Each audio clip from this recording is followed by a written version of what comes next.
দীর্ঘ দেড় যুগের বেশি সময় ক্ষমতার বাইরে মাঠের রাজনীতির অন্যতম বড় দল বিএনপি। ছাত্র জনতার অভ্যুত্থানে ক্ষমতাশীল আওয়ামী লীগের পতনের পর রাজনীতির মাঠে চলছে নানা বাকবদল। শেখ হাসিনার সরকারের শাসনামলে নিষিদ্ধ হওয়ার রাজনৈতিক দল জামায়াত মাঠের রাজনীতিতে সক্রিয় হচ্ছে বেশ জোরে সোরে। অন্যদিকে গণঅভ্যুত্থানের সামনের সারিতে নেতৃত্ব দেওয়া ছাত্রনেতাদের নিয়ে গড়ে ওঠার রাজনৈতিক দল জাতীয় নাগরিক পার্টি উত্তাপ ছড়াচ্ছে রাজনীতির মাঠে। এমন পরিস্থিতিতে নতুন বার্তা নিয়ে ফের মাঠে নামছে বিএনপি।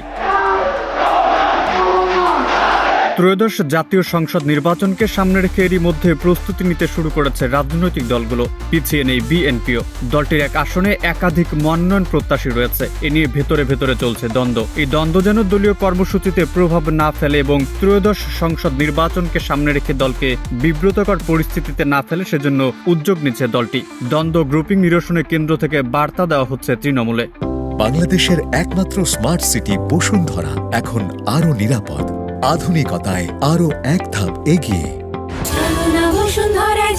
এদিকে প্রায় ৩ মাস ব্যাপী একগুচ্ছ কর্মসূচি নিয়ে ফের রাজপথে সক্রিয় হওয়ার প্রস্তুতি নিচ্ছে বিএনপি। দ্রুত সংস্কার, অন্তর্বর্তী সরকার প্রধানের দেওয়া যথাসময় নির্বাচনের প্রতিশ্রুতি বাস্তবায়ন এবং দেশকে অস্থিতিশীল করার ষড়যন্ত্রের প্রতিবাদ সহ নানা দাবিতে মাঠে নামার পরিকল্পনা করছে দলটি। এসব কর্মসূচি বাস্তবায়নে দলটি রোডমার্চ, বিভাগীয় সমাবেশ এবং আসন ভিত্তিক পদযাত্রার মতো বিভিন্ন কর্মসূচি পালন করবে বলে জানা গেছে।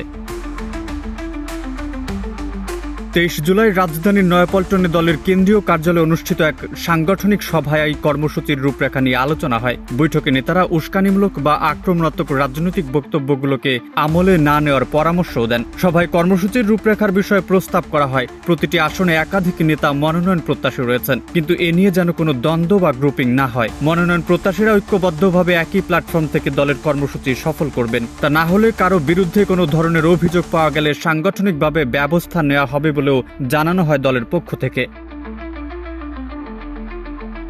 বিএনপি বলছে, বর্তমানে দেশের আইন শৃঙ্খলা পরিস্থিতি উদ্বেগজনকভাবে অবনতি হচ্ছে। এই সুযোগে কেউ কেউ দেশের পরিস্থিতিকে অস্থিতিশীল করার পায়তারা করছে। এমন পরিস্থিতিতে সরকারের নিষ্ক্রিয় ভূমিকা নিয়ে প্রশ্ন তুলেছে দলটি। নেতারা বলছেন, বিএনপি একটি দায়িত্বশীল দল হিসেবে তা হতে দিতে পারে না। এজন্য ৩ মাসব্যাপী কর্মসূচি নিয়ে মাঠে নামার পরিকল্পনা করা হচ্ছে।